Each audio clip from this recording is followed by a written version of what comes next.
Here we are, Friday, lovely Friday. Today's topic is expectation versus anticipation. You've probably not really thought about it. I hadn't either until a very wise friend of mine gave me this advice about 25 years ago now. Anyway, Cheryl here, hello. The anticipation and expectation, I would never in an instant have really coupled the two together to think they were even in the same league. Now, expectation, right, really has it's like expectation starts so big, you can have huge expectations, right? And we've all done this. Huge expectations, right? The size of Jupiter. Yet when we expect, that's when we start telling ourselves, we start already organising it in our head, what it is that we want, what the return is, what we want for us, for ourselves, right? Now, in the act or in the doing of expecting, the way that it can come to you is through a hole about this big. Right? Can you see that? That's not very big at all. Because you're expecting it to be in this one way that your mind, in the time that you're making this expectation, the outcome is only derived from your thoughts in that moment, right? Not your accumulative clever self over your entire life. Just what you're expecting at the time, just going to be governed by moods, by stress, by maybe it's to do with somebody at work, something like that. So there's already been a bit of a history of maybe annoyance or, you know, that sort of a pressure, bit of stress. So when you start expecting an outcome from a situation, an occurrence, or somebody else, like I said, you don't really open up the gates for a lot of other ways for cool things to make it to you. You simply have this expectation of this one way that you want it to work out, right? So like I said, expectations really, really big, yet you give it this pinhole of a way to get in. You have this one expectation of how you want it, and that's it. Now, you know, I could go on about that's an ego's way of looking at things. It has this little, I want it this way, and that's everyone should do this my way, even though in your right mind you would never assume people should just be doing stuff for you the way you want, because really that's quite arrogant and ridiculous. People are living their lives doing whatever, and if someone came to you and expected you to do something the way they wanted, you would be a little put out, wouldn't you? You know, you'd be a bit, oh, no, I'm not going to do it that way. So in the art of expecting or expectation, all that's happening is you're limiting your ability to bring in something that's going to fit the bill, not just the way that you've decided you want it or you want it to come to you. Whereas anticipation comes into view. Now, my friend Shona, who's a very, very, very clever woman, she's a few years on me. She has lived an amazing life, and I couldn't even try to express what an amazing life. And when she had said to me in this situation 25 years ago, or whenever it was, she said, Cheryl, you're going to save yourself a lot of grief, a lot of heartache, a lot of drama, a lot of stress, if you can simply replace expectation with anticipation. Because she said, what happens then? Instead of just expecting things to come in this one way or this one outcome, because when you're expecting, it's very staunch and it's stiff. So it's not creative and wonderful and flowing. It's this tight thing, and you expect this one thing.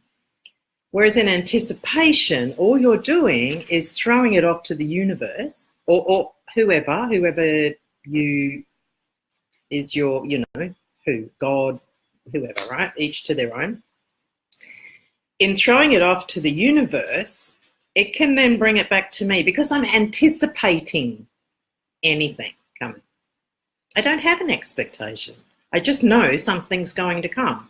And because I can stay in a state of anticipation instead of expectation, what happens is the most delightfully delicious, wonderful, unexpected, magical moments come, little treasures, wonderful things that are usually, in my experience, in my 25 years experience of doing this, of knowing this, what I've gotten back, or the things that happen, have always, always eclipsed what I could have expected or what I might have expected to happen.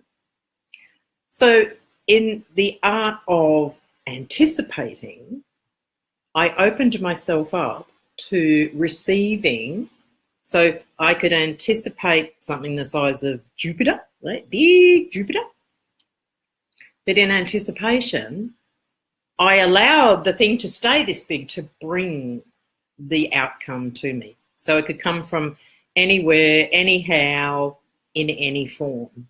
And like I said, most of the time, it was a greater thing that came back, or there was more to it, or it was so perfectly timed, I could not have orchestrated it if I tried. Because the hows, like how am I going to do something? You know, you have an idea, I need to do ABC. All right, that's all you need to know, because the how is the ABC going to happen? The hows to how it's going to work is up to the universe. It's not up to you. You just need to know the what, and the universe takes care of the how. Now, expectation is trying to stick your nose in and decide on the how. You're basically telling the universe, you'll just do it this way, which is very puny and limited if you think about it, right? So if you just stick with the what, okay, I want to, I don't know, I can't think of an example quickly. I'm sure you can. But in allowing it to be, to anticipate it, it just allows for a much greater collaboration of people's circumstances and situations around you to come together to bring you what it is that you want or you need or you're aiming for.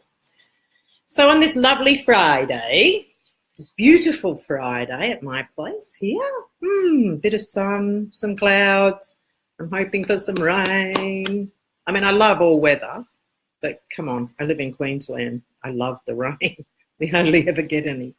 So for this Friday, I would say, look, just go off on the weekend when you find yourself expecting something to happen, like you expect to get to the shops and be able to, I do this, have done this, I expect to go to the supermarket, I only need to pick up 3 things. So in my mind, without even knowing it, I might get to that point where I think, well, I just want to go in, get out, and I see myself in, out, here's me with my things, I go.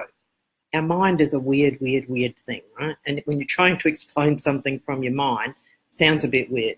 It's not like I was thinking, I'm going to do this, I'm going to go to Woolworths or Coles or wherever, and I'm going to get my stuff and get in the car and go. It's just this assumption, it's going to go this way, an expectation of, I want it this way. Because you can guarantee you're going to get to the shops and it's not going to happen like that, all right? Because you're so stressed out too, and you're like, you want it this way, or maybe not stressed, you don't notice the other things happening around you. Do you know? You don't notice other opportunities to do things, to get things done, to make things quicker. I might be getting there and I hustle in and I'm getting the things I want. This is a scenario, right? I'm getting the things I want, yet I get to the checkouts and all I see, checkout after checkout after checkout are full with people everywhere. So I'm like, God, shit. All I wanted to do is get these 3 things and just get out and be gone. I was in so stress, I'm looking this way. I don't even notice that there's maybe, because we have cigarette counter checkouts here that you can actually go through that one. Well, at my local shop, we can. So let's say I probably don't even notice that it's open, that I could have gone through really quickly and, it's at 12 items or less. Or I didn't notice someone maybe in the line down there that had seen me and who is trying to make eye contact to like, come, you can come in front of me and get through quickly, because I do that for people all the time. If they've only got a few, I'm like, come in before me. So what I'm getting at is when you expect, you limit the ways things can come to you, but you also limit your ability to recognize things that are coming that are helping you to do things quicker, or to have a situation turn out better for yourself.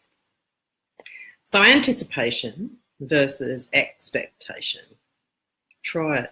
You'll really, really, really stun yourself, especially in times where you know you have to be patient. Like it's a heaven send then. This is something that's really good to teach your children as well, because it actually helps in the way of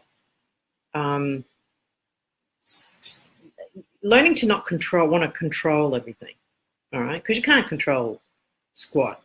You can try to control your own thoughts and your own actions. That's it. That's about all you got control of in this life. You can have temporary control of odd things and different situations. However, it's just you and your brain. So if you can get to a point where it's just a case of accepting things for how they're going to come, you're really cruisy. You know, you're not stressed. You're like, it'll all come. It'll all work out. So your eyes are there. You're noticing all the things around you. You can pick up on situations that might help expedite what you're doing, which is a good thing too. That's a great thing.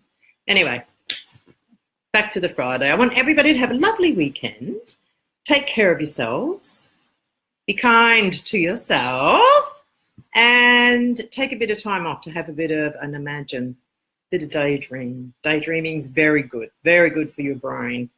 Alrighty, take care on this lovely Friday and wonderful weekend, and I look forward to seeing you on Monday. Au revoir!